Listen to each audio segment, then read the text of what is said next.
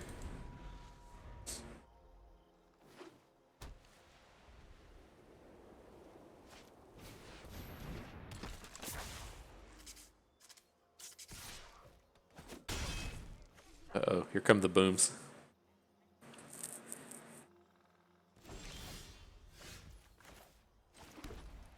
Is that how we're feeling about this? We want to clear shot the Dawnheart Wardens and then get in for 7?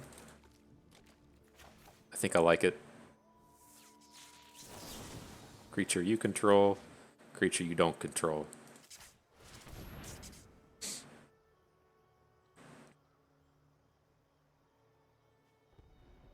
And if he has the, again, like the +2 to humans and an indestructible thing, that's kind of awkward and it completely shuts down our turn here.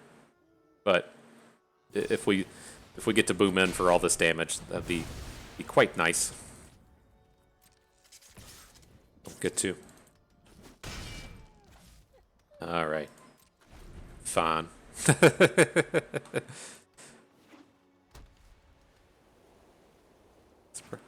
Surprised he's not trading out. Like, he's not being more aggressive than us.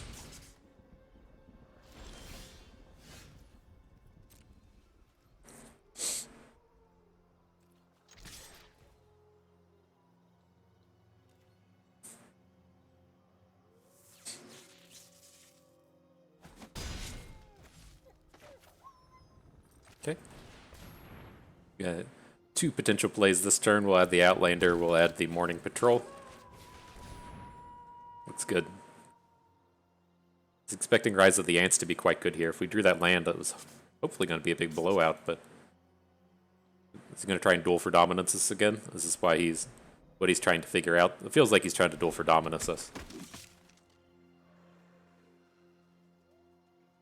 Trade his removal spell for the Liberators, probably as good as it's going to get.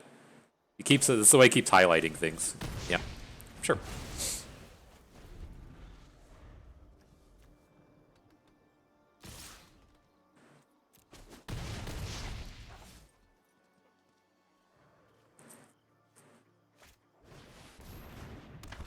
That's annoying.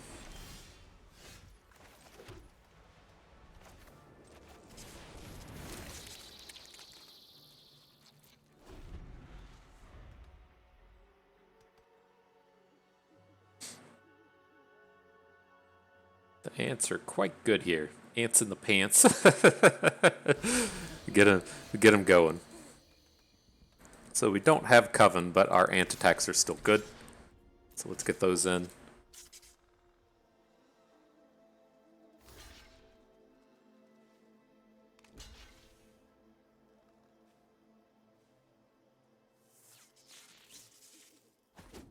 Continue to wear down the board. Seems good.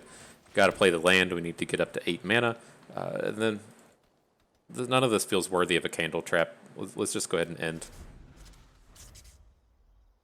Like, his attacks into us aren't that good. And then we don't have the mana for an exile.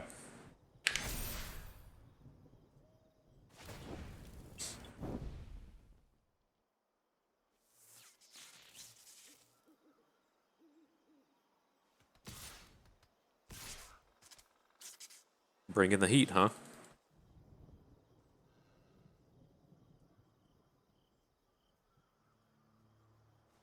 I mean, I think it's okay to just trade out with this Dawnheart Wardens if he brings it. We're only losing like a card and a half to his 1 card since we get to flick back on the Morning Patrol. It's okay. And then if he only attacks with the Rejuvenator, we'll just take it.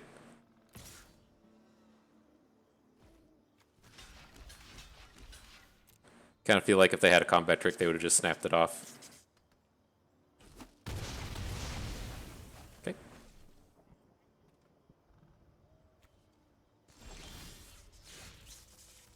Duel for dominance. Alright, well, let's go ahead and get some of this stuff going. Add that. Oh, we should have waited for a little post combat before we started doing that, but I think this is okay.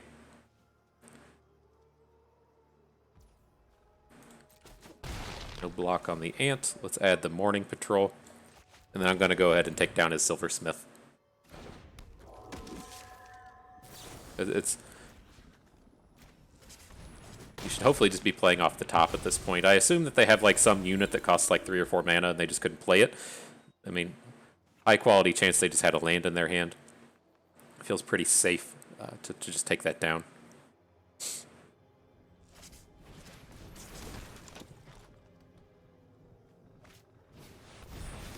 Okay. You just certainly added in a big board.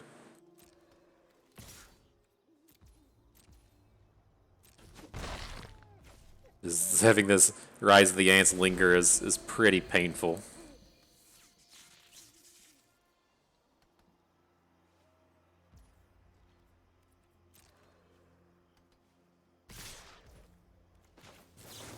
Gonna go ahead and block one of these. It's a little too dangerous if we take that full amount of damage, because we're gonna have to get 2 attacks in with the apparition.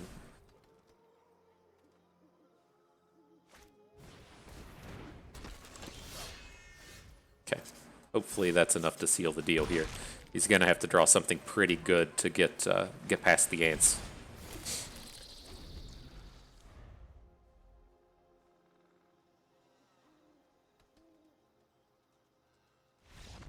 Got him. Nice.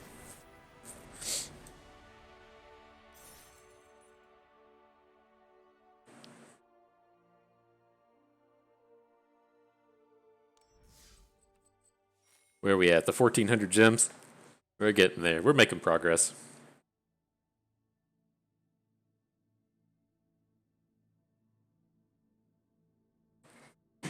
Oof. And the last time we put together a video for these Selesnya cards, we had Sigarda. I think we had Tovalar's Huntmaster. I think we had some real gems. No, we had Ren and 7. Is that it? I can't fully remember. We had a green-white video where we just had the serious bombs roll through. Love to have Sigarda in this draft, but it's not the case. So hands like this are kind of sketch, right?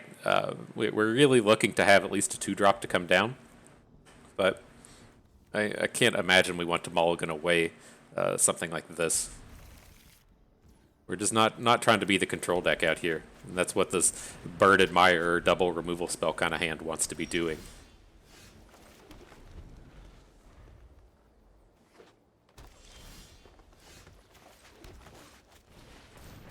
And then it's pretty tempting to just, like, go Nightfall.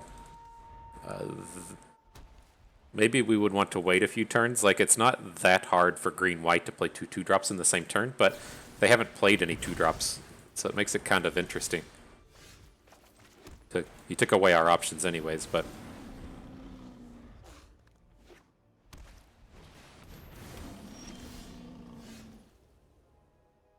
Okay, I'm just going to leave that Shadow Beast for a bit. I imagine we're relatively quickly going to get a good clear shot. And so I think we just want to spend like our mana efficiently. We'll add in the Duelcraft Trainer.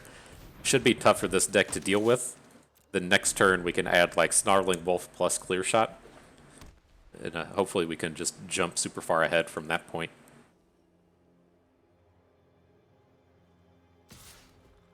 Never blocking.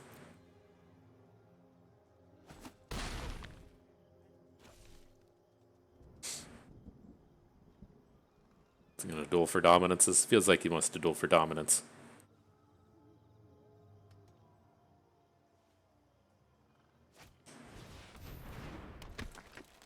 Bringing out the birds. Sure.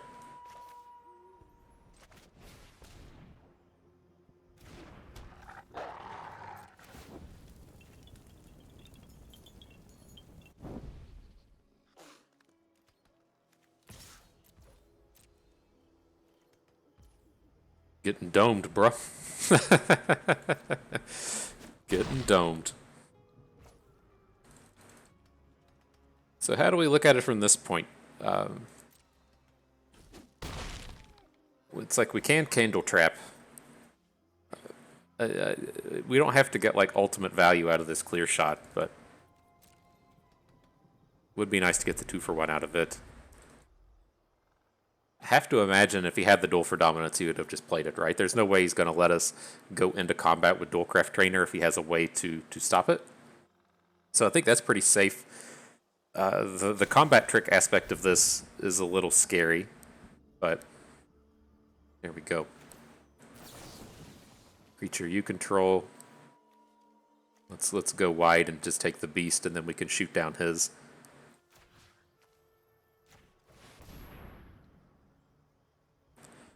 Could have put it on the Duelcraft Trainer, but never gonna be out here blocking this Bird Admirer. This is pretty unfortunate now. I think we're still okay, but the trainer was a big part of our game here.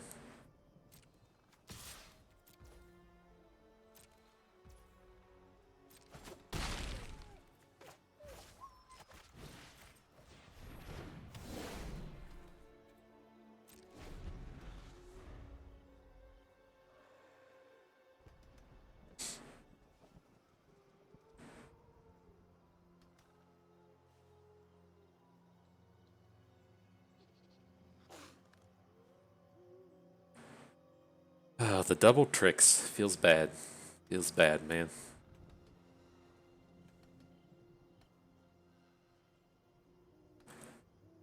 And still, like, we can bolt the Bird Admirer. It's, you know, kind of like tough at this stage if they have the bigger dudes like we do in like the Tireless Hauler. We would much rather take one of those down. But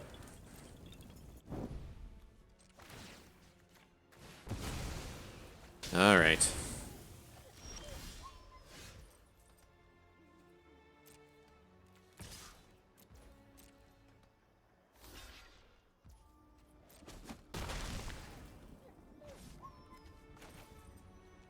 It's a little awkward with the mana. I think I kind of want to keep our Startling Wolf up and then play Cathar Commando on his turn.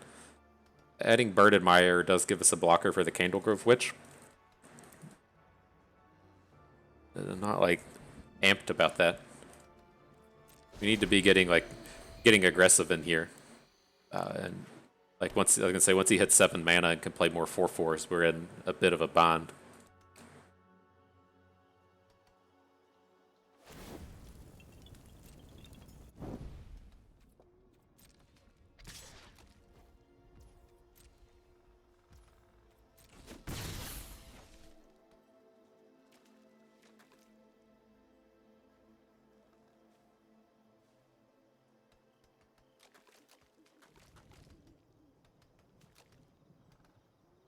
All right, what you bringing out, boss?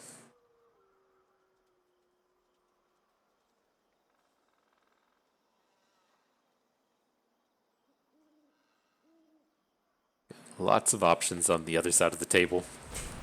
Join the dance? Sure.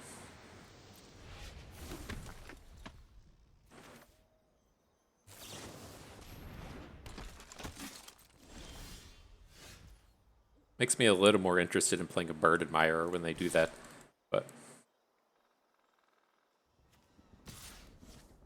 there's no reason to attack with the little wolf. He can just block it with his Candle Trapped unit. Okay.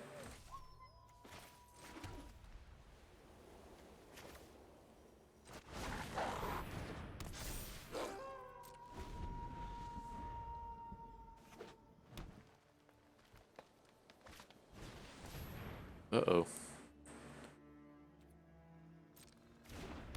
Not excited about that +1/+1 to everything effect. Ooh, and he gets to take it out of night. Not bad, my man, not bad.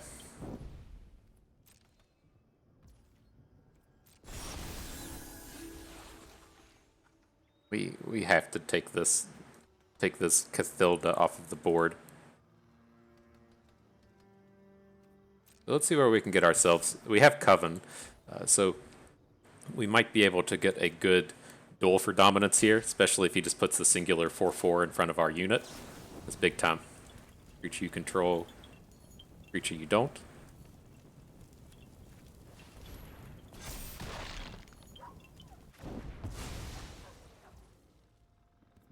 Okay, that thing is down. That's where the turn stops, right? Can't get our tireless hauler just yet. Oh, the big boys. Gross.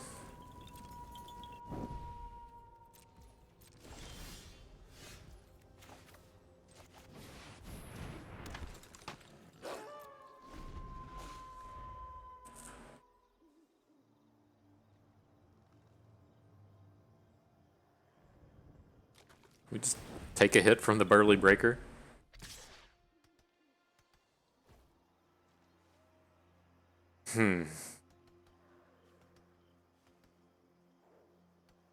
Probably not.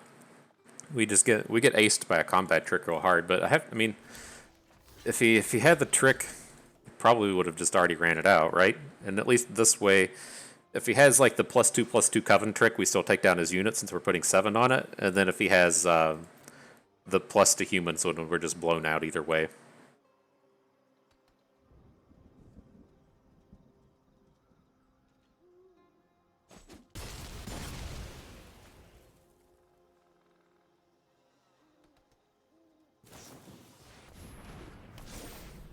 That's the weirdest play we're going to see today. Why? Why would you... Huh. Okay, well, I think I want to just take the damage from that here. I'm going to add the farmhand, pick up the plains, and then we can add Candlegrove Witch behind.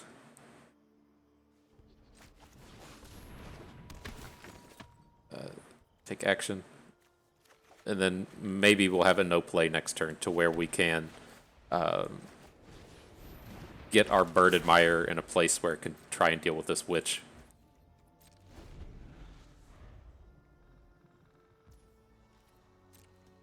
It can be quite strong for us if we get to... oh god, that didn't have flying.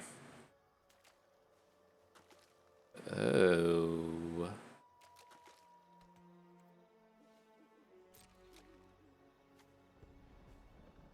We can just block it with everything, right? He didn't... That's such a weird set of sequencing, though, right? He could have... Oh, well, he just had the +2 protection last turn.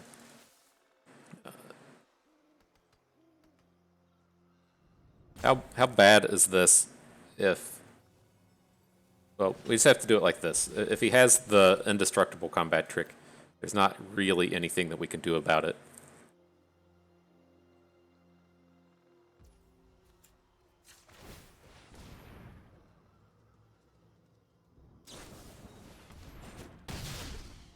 Duel for dominance. Okay.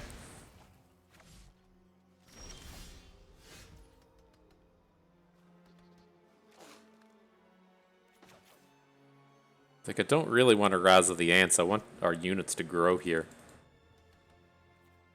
Alright, let's pass.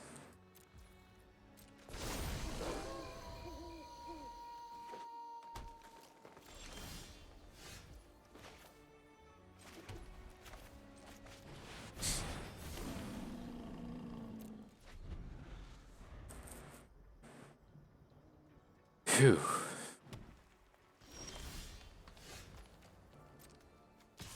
Did we recover? Might have recovered here. Let's leave in double white up so we can flip our farmhand.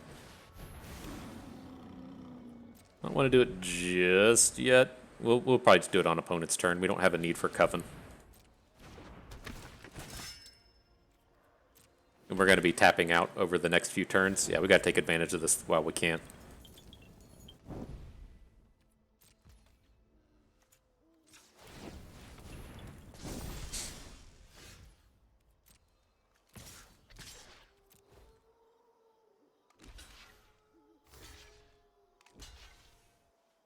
That looks promising.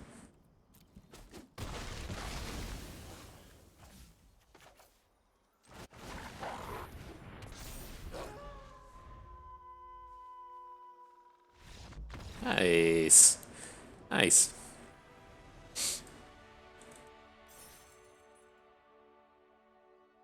Feels good. Feels good.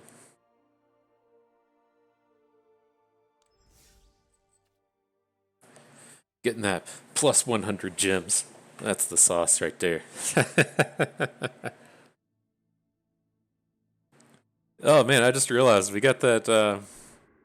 Let's go and fix this. I was trying to say, yeah, we picked up that rare land while we were at it, but it's not even in our deck. We have had no mana issues up to this point, but we should realistically have this overgrown farmland in here, right? Probably, probably. There we go. I was gonna say, yeah, we got this sweet rare in here. We got a bit of the value drafting happening in the middle, and I was curious how this would play out. Like, it's so weird. Like, I used to do a big bunch of value drafting on Magic Online, where the cards were actually worth tickets, and so for here, where we have to get like a certain amount of wins for the tickets to be for the entry fee to be paid off. Like, if you opened specific rares or mythics, you could pull it off. And I thought it was like this really interesting land of trying to maximize the amount of tickets you get from actually drafting the cards while still trying to piece together a reasonable 23 card deck. You don't get that here in the land of wild cards, and there not being a tradable marketplace. But it was always a neat little aspect to it. It'd be sweet. Like, they have to just be making bank off of tickets. Like, I'm surprised they didn't come up with a way to get event tickets into this game and have some kind of tradable marketplace.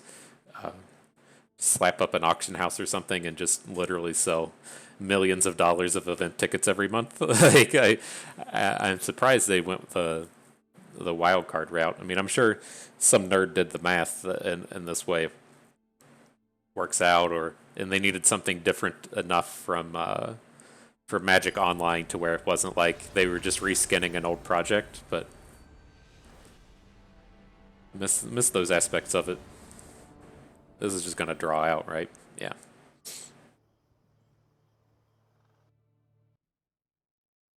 Used to have like 3 or 4 trade bots running as well. That was always a nice little value generator. So you just make tickets.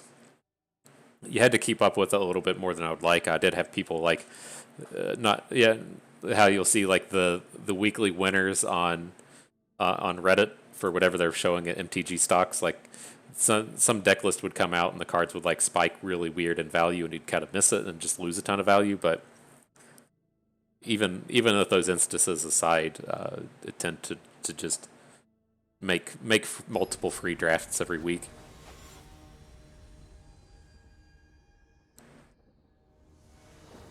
All right, what do we got here in this one? This is really weak. I think we have to mulligan a hand like this. It does have the 2 Harvest Tide Sentries, but we don't have the means to give these the Coven. And if they can't hit the Coven, they're just going to like come down and trade with our opponent's 2s. And then Duel for Dominance does not work well with Harvest Tide Sentry. This is the Rockhopper problem that we had in Runeterra, where you have the aggressive unit down early, but it can't win a combat. It can only trade. And so let's get that one out of here. Much better with this hand.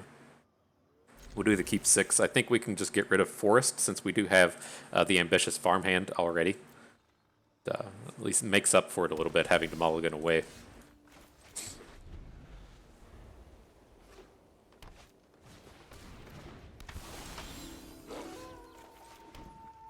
So I'm just going to drop the Candle Grove Witch here.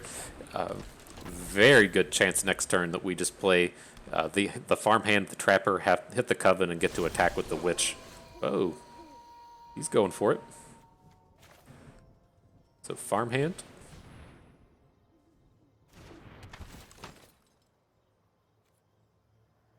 Take action. Pick up the plains. Add the trapper. It's going to take away their Nightfall. Our unit's not getting blocked by the Flash Wolf or whatever they have in hand.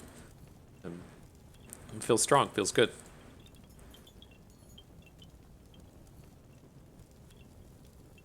I wonder if it's ever correct, though, for it's just to drop Bird Admirer, right? Since it's already Nightfall. Interesting. Okay. Are we willing to trade the Candlegrove Witch for this dum-dum? Probably not. We can go back into the air next turn.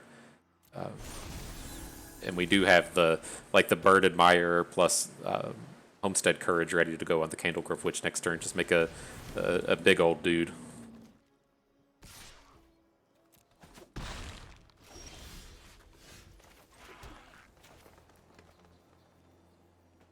Okay, it's keeping our white. I'm getting better about watching this mana. I've got burned by it multiple times yesterday, and so I'm gotta watch the lands before we play the spells.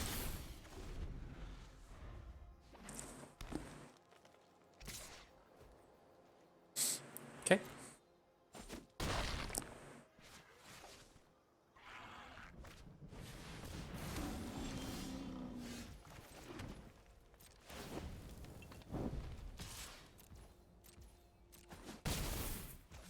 Well, this is getting a little dangerous. We can add the Hauler in. He threatens to shut down these 4/4s, but if he just attacks with the 4/4s, it's reasonably scary. I'm tempted to just not block since we would be running into being able to just start tapping his stuff next turn.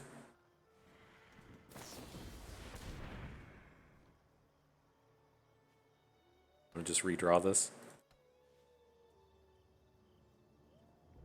Probably have to.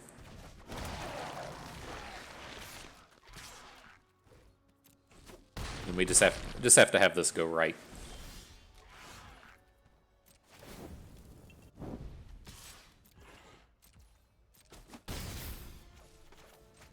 All right, what else are we doing? Like playing Silverbolt Homestead Courage doesn't do anything here. Even, what would be even a good draw? Like we don't have any. we need the Tireless Hauler to come in and shut down these 4/4s. And then if he has a trick or a play or something, we just lose. But I think we have no better draw in our deck than the Tireless Hauler here, so we'll put him back on top. I guess we could have like hoped to hit Brutal Cathar. Right, this is a place where he would be fantastic, just acing off these tokens. But gotta get this stuff in here.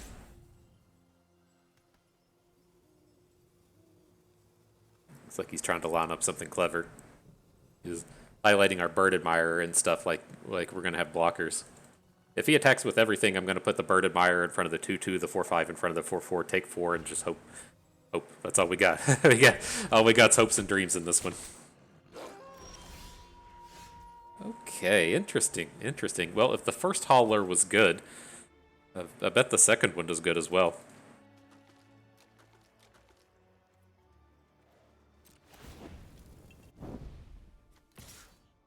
Let's see how this goes. If he double blocks with the 4/4s, that's fine.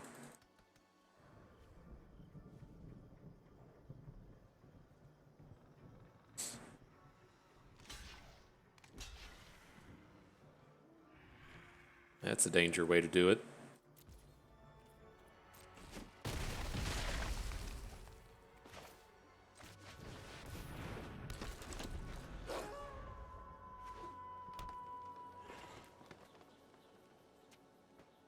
Alright, well we got Hauler Bro number 2 down.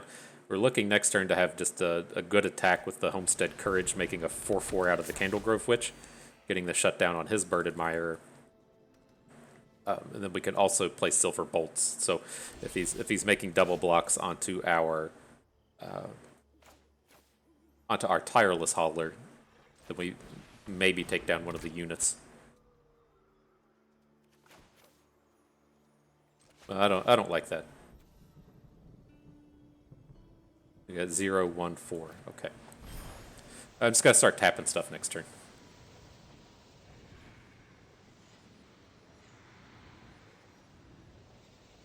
Right, we have this Gavany Trapper ready to start taking over this board.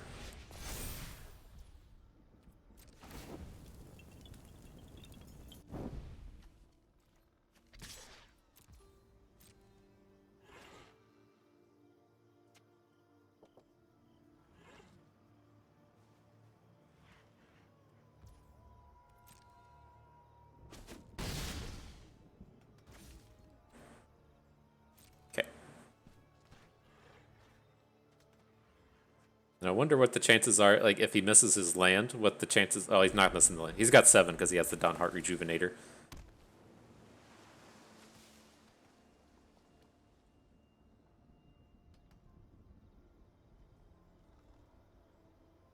I think there's a pretty good chance we don't want to play a spell on our next turn. Turn the Holler into a 6/6 and upgrade our Birded Mire. Well, if we upgrade the Birded Mires, though, then that's going to let his block our Witch safely.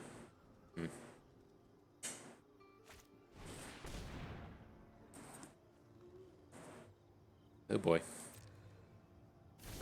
Gonna take down our Candlegrove Witch. That's a problem. You returned the Duel for Dominance with the Dryad's Revival. Not a lot we can do about this. Just gonna card advantage us out.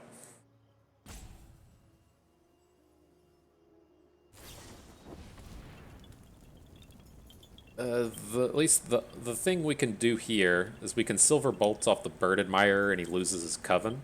So it's at least going to be a trade coming out of these.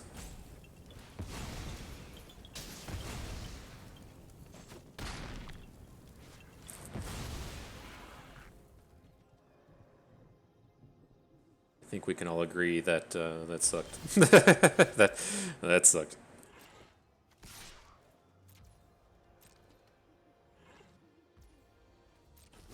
This attack is good. We can get our Coven online now. And so if we assume that his play is to add a 4/4 to the board, then we could potentially get some big attacks in next turn. We can lethal next turn if his play is to add a 4/4. Well, we can come close to it. With our tapper tapping stuff on his turn and our turn. I would assume he's going to go back to this and play the Dryad's Revival. Well, he can't deal with our 4/4 or 4/5 though. I think this seems extremely good for us if all he does is replay a Silver Beast sighting.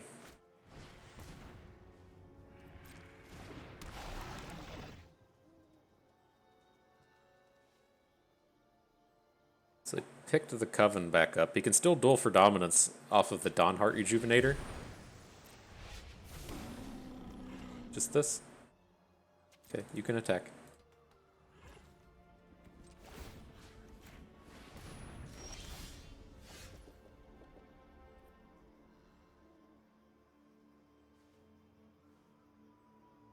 What do we think? Do we ever want to tap the Liberator? And then... No, we're not going to be close enough to lethal. Maybe next turn.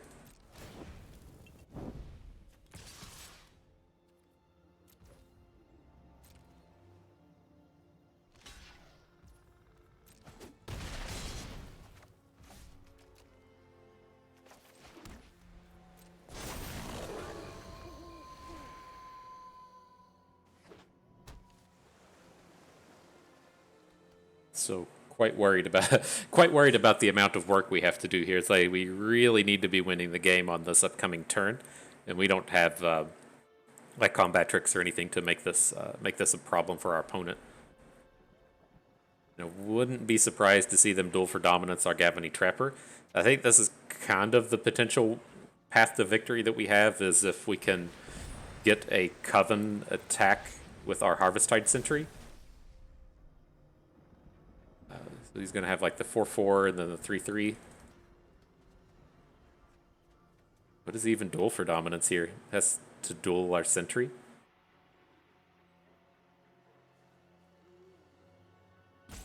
Is he going for the +1/+1 onto our Wing Shredder? Crafting up something over here.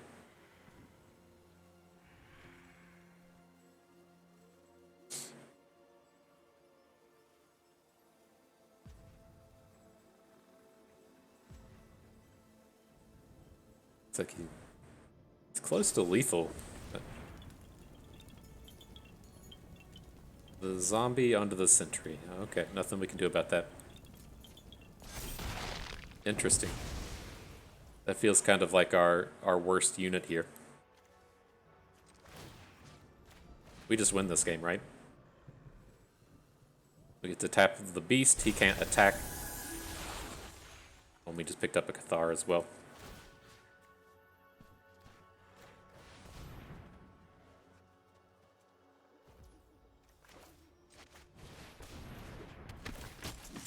Got him.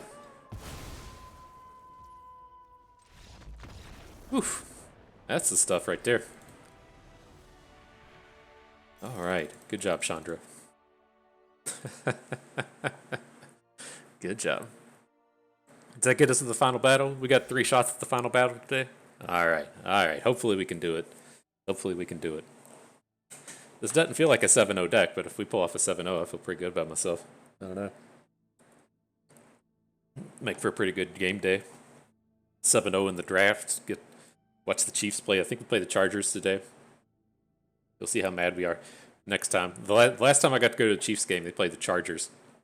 It was a game Chiefs dominated throughout the whole first half, and then they just did nothing in the second, and you could like feel the comeback happening, and it was just painful.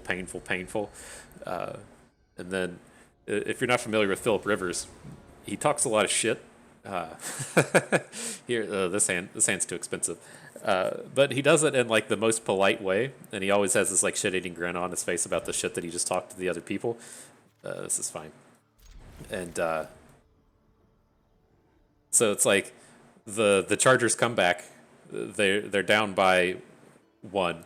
They go for the 2-point conversion, get it, and just win the game with the 2-point conversion. And like Phillip Rivers just has this like shit-eating grin on his face the whole time. The fans were being shitty. They were throwing beers at him and stuff, but he was just eating it all up and loving every minute of it. It's like I love seeing the Chargers lose given the opportunity. And hopefully that's what we get here today. But all right, another green-white deck. We've played against these like 100 times today. Unfortunately, we didn't have a 2, but if we pick up another mana, we have a real high-powered hand against green-white.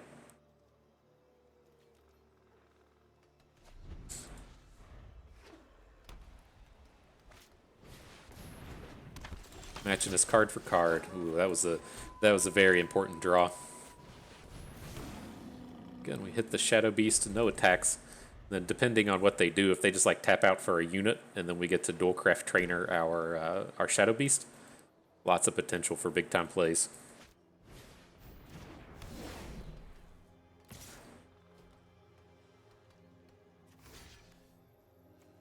What is this attack? We'll block. I mean, the unit's done for at this point. If he wants to play like the +3/+3 to a human just to take down our already candle trapped unit, by all means. Okay, that makes sense.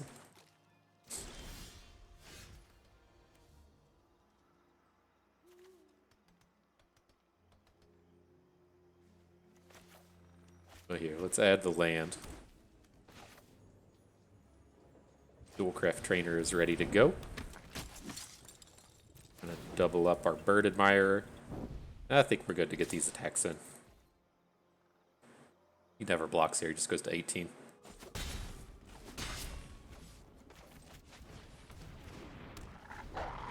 Let's see where that gets us. If he doesn't get popped by like a duel for dominance here, I think we're in a pretty decent spot getting to protect the trainer. That sucks. Never excited about losing our Shadow Beast sighting.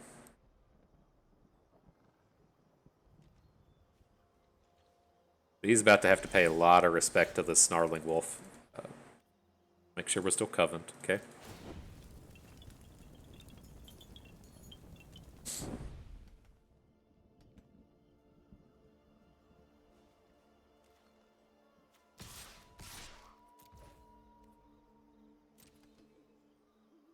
Let's see how this goes. Seems like he might have a trick lined up, but we have the clear shot on the back end.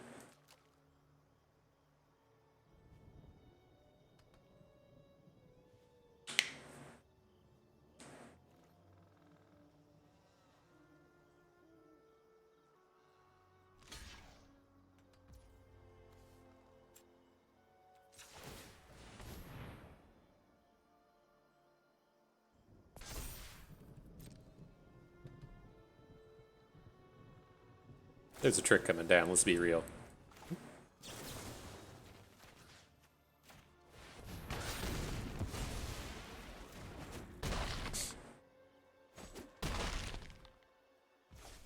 Alrighty, hopefully that's enough to do it for us. No more shenanigans for for taking down our Duelcraft Trainer. That's what we're hoping for.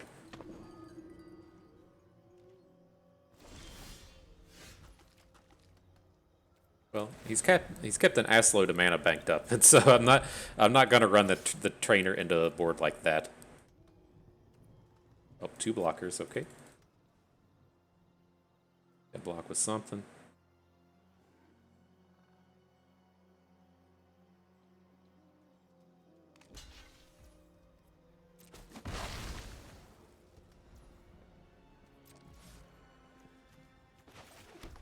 Alright, the no plays. This would have been nice if we still had our graveyard, but it is what it is. Need some tramples in here.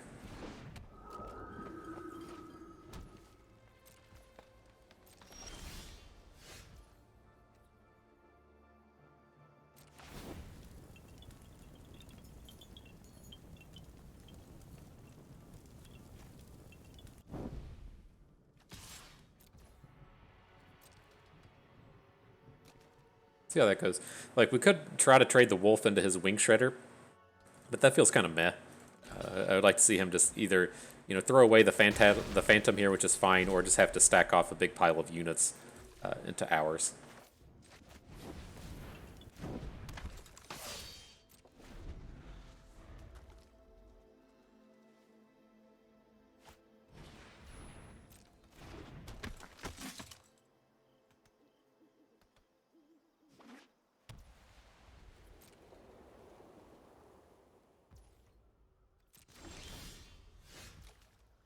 Okay, then I think the same attack here, using the wing shredder. We need his wing shredder to go away before we can attack with our 3s. Make sure you control.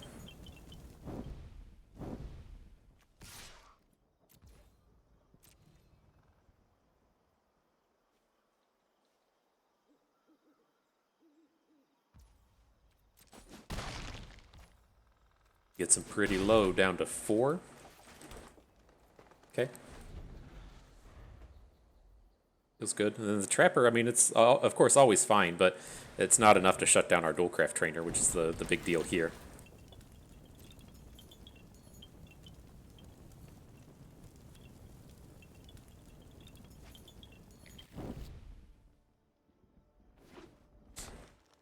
Right, opponent's out of spells. They just got a Plains in hand that they picked up with the farm hand.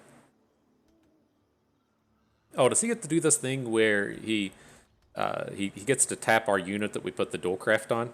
Oh, that's a pain in the ass. That's the way that works. Oh, sometimes you draw like a boss, though. Sometimes you... Oh, shit. He's not... He's on the wrong side, though. I ran into this into Constructed all the time. He comes down on the knight side and doesn't get to remove anything. Shit.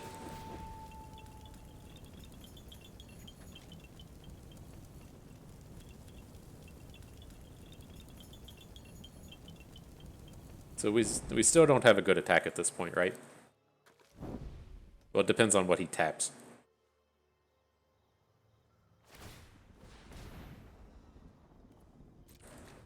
So if we hit with everything, he gets to put his 3/5 in front of our 3/3. Put his 3/2 in front of our 3/5. Well, we can take down 2 units here is the long and short of it, right? If we hit with everything... right, the Shredder is going to go in front of the Trainer.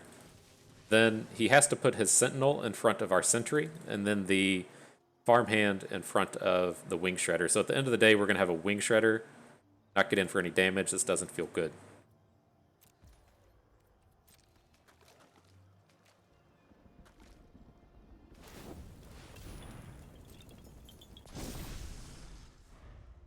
Maybe we'll get to hold on to some cards and play 2 spells in the same turn. Feels like this game is going to be Knight forever. Especially if we just keep drawing lands like that. But we can put the Duelcraft onto the Brute. And then if he wants to tap the Brute, he's going to have to pay 3 life.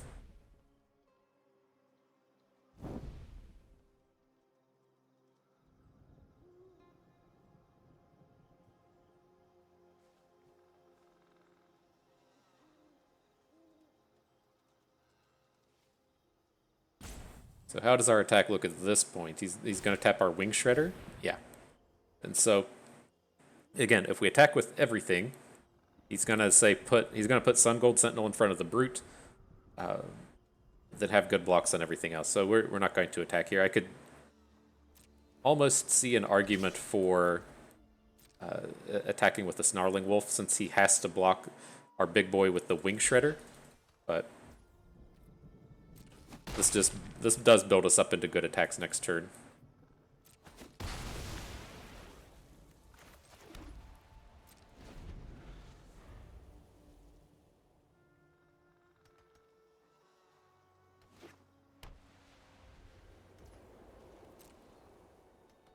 He's going to get some amount of value out of the Seasoned Cathar. It's going to be tough for us to get a kill around that thing.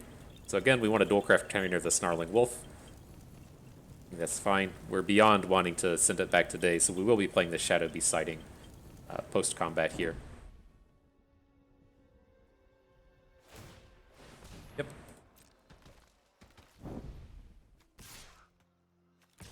Yep. Feels a little dangerous to attack with the Dualcraft Trainer. He's sitting on 2 cards. I think we can like give this some time. We're not going to win this game immediately, and so I'd like to just be protective of our important unit here.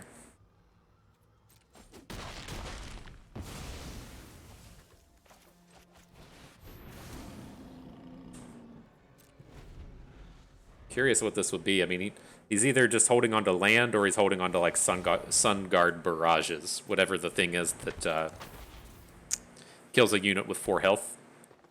Because this is just the first 4 health unit we've played in an extremely long time.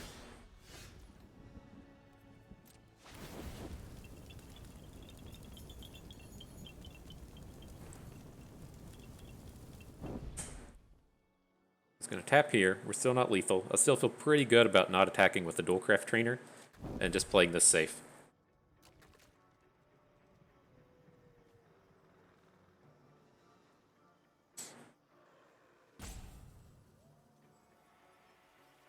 Maybe he'll show us what this last card is. That'd be nice of them. Give us the perfect informations. Okay.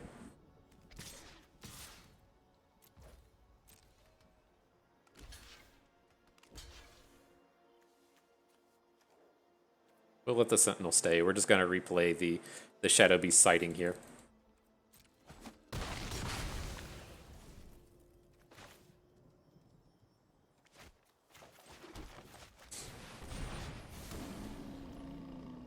So we may have given them a few extra turns. It feels so dangerous getting this trainer into combat. We'll bring the whole squad this turn.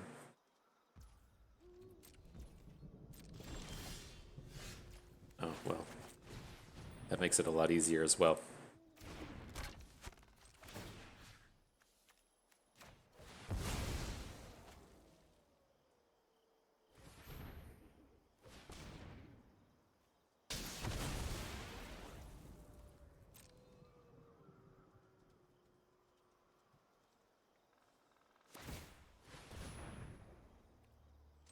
Okay, alrighty, there we have it. Nice little 7 winner. That felt pretty good. Got into Diamond, got a sweet 7-0 run. Not bad. Still not real happy with how the draft went about. I think that still kind of went a little off, but let's get that pulled up and talk about it a little bit more. And so we just got to switch over to the draft thing, go into limited, pull up this one. And so, yeah, I mean, with this draft, at the end of the day, kind of felt like we should have been in green-black as opposed to green-white. And I think that's still where we're kind of up in the air in these things. And it's to where, I mean, like the Brutal Cathar is an incredibly powerful unit and limited and constructed. But in these matchups, you know, we only drew it in that one game, but you can see, you know, if he comes down and kills off a token, usually good enough. He does have the potential to come down, and if you're able to do a good amount of day-night flipping, just like stack up multiple units underneath him. And so, again, like we've got kind of lucky in playing against a bunch of green-white, but these like green-white decks and the blue-white decks, they don't have a ton of good removal for something like Brutal Cathar. Like, in Constructed, there's just a million removal spells to get it, but a lot of these decks, you know, if your removal suite is Locked in the Cemetery and like bounce spells and stuff, it can be pretty tough to actually take down a Cathar. And so I felt like this was a pretty safe pick one. And the Cathar is just a very easy and high powered take. And then here, I do kind of like the idea that we've sort of been pushing in the sense of let's just take the most powerful card. I mean, I'm not even 100% convinced that Purifying Dragon is better than Shadow Beast Sighting. I love the Shadow Beast Sighting so much. But that's the way that we're kind of sticking to it here. We definitely don't want to go weak in the Cathar Commando, but we had two reasonable choices in the Dragon and the Shadow Beast Sighting. I think this is not like ultra ideal in taking the Dragon, but there's just like so much power in this guy. He's so good against the decks that are good now. Like he's so good against all of the Esper decks. Like he kills off all of the zombies. He's really good at taking down Disturbed Flyers. Like this guy's the real deal as far as challenging the good decks. But from a deck building perspective, red white is probably much worse than white green, and so it feels like a bit of a really high roll pick here in the Purifying Dragon. But I think that's what we're kind of shooting for these days, and so. I could see an argument for taking the Shadow Beast Sighting. I don't feel like I know which of these was correct. We'll have to let another draft wizard tell me. But given the kind of like general draft theme we're trying to apply these days, I think this applies. This is the better choice in that application. Then as we move on, really weird and weak pack. There's no good really good white cards, green cards, anything. There's no removal spells, so the Candlegrove Witch at least lines up with the Cathar. And then here, this one, I do love the clear shot, and so our deck would have looked pretty powerful at this point if we'd taken the 4/4 in pack 2, clear shot of pack 4. We'd had the makings of a pretty good green white deck coming together here, and then we aren't really passing up on anything otherwise. We could have looked at the Hobbling Zombie as a nice build around card towards a white black deck, but I think the clear shot just taking the removals a little bit better here. Another very weak pack with the Silver Bolts is the only take. Well, I guess there's the Voldaren Ambusher, but I guess that really is kind of like the state of red, isn't it? if we have the Purifying Dragon already and we don't jump into Boros for the Silver Bolts, I think that's probably a pretty good indicator of how we feel about that. And then here, we are seeing kind of like the openings of black being here with the Moorcut Behemoth. I don't think that's a really worthwhile take. And then if we'd also taken this line where we took, if we'd taken Voldaren Ambusher in 2, then the Voldaren Stinger would look okay here at 6, but happy enough with the Bird Admirer. We really think this is a top-notch card. And then the black is where it got interesting, right? I think I had intended to take the Search Party Captain here, but this says like a whole lot about how the draft could potentially go. And especially we saw this payoff happen in pack 3, and so it seems like quite interesting. And then we've seen like nothing actually good in black. We've just passed some kind of like filler cards, and then we have the Eaten Alive show up here. So it seems like black should most definitely be open to the right, and then we've passed nothing to the left, and so there's a lot of potential for the black cards to actually happen here. I didn't intend to take the Eaten Alive. I think I meant to take the Search Party Captain, but I think this was kind of a real defining moment of the draft. Again, nothing black here, just a playable white card, but that's why we end up with the Arrogant Outlaw, but then the green does show up. These Tireless Haulers are so good, a very strong late pack here. So Pestilent Wolf. It does appear that green is open, but with the low roll of black, I'm not sure if we shouldn't have ended up in white black instead. But kind of the downside to not being in white black is we didn't see a lot of the real build around or payoffy card, so we would just be in kind of like a good card stack. So here, I'm very happy with the Farm Hand. That's a high enough quality card, and I think this is where it just like locks us in, right? If we wanted to say, okay, well, we want to roll the dice on black and try to be in white black, then the Ghoulish Procession is by far and away the card to take. But our cards up to this point aren't in the Aristocrats kind of sacrificey deck. They are more in this the Coven aggressive deck with the Farm Hand, the Candlegrove Witch, the Cathar. Like these aren't the sacrifice kind of abilities, and so we're looking, if we're going to be in white black, we kind of want like the cheaper Disturb units and some zombie generators and stuff, and that's just not where our deck is. I think taking the Shadow Beast Sighting here, just hard going green white from this point forward, is really where we want to be. There was no payoff here. If you're just going for your 7 winners, you probably want the commando, but we need the land for constructed.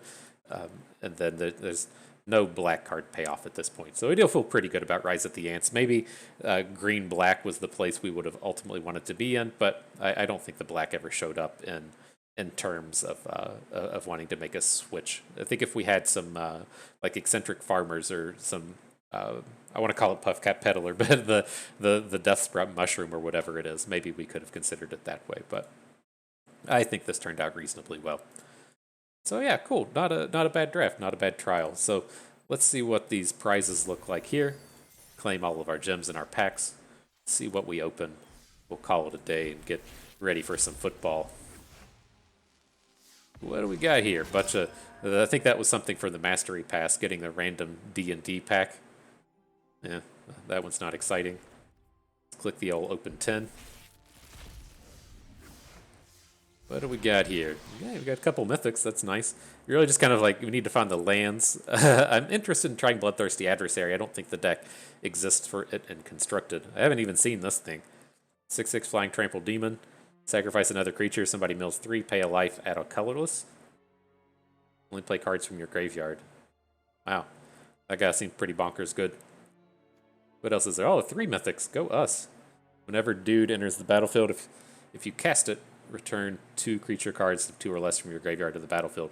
Pretty strong as well. Wow, I didn't even know that some of these cards existed. The Dire Stain. And looking to try out Storm the Festival and Constructed. Nice to see some of these constructed playables show up. Hopefully we'll get to play something that isn't the Boros deck here soon. I'm kind of looking to switch out on that, given the opportunity. Bloodline Calling, kind of interesting and limited. Just a big old bomb of a removal spell or cleaning out all the zombie tokens. Interesting.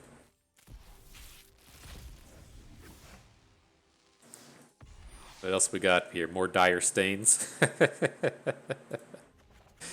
Oh, the Dire Stain Rampage. And when the brown streaks are just too big. All right, the double casting graveyard thing, not bad and limited. And our last one. What do we got here? Briarbridge Tracker, not bad. I mean, it's almost always a 4/3 for 3, which is not that spectacular, but it has the investigate thing, and then it's very easy to have tokens in all these formats. So, not a bad bro. So, I do think that is going to do it for us today. So, I hope you all learned how to assemble the Coven a little bit better. Maybe learned a thing or two along the way and had a good time watching. This is Bust, and we thank you for being here.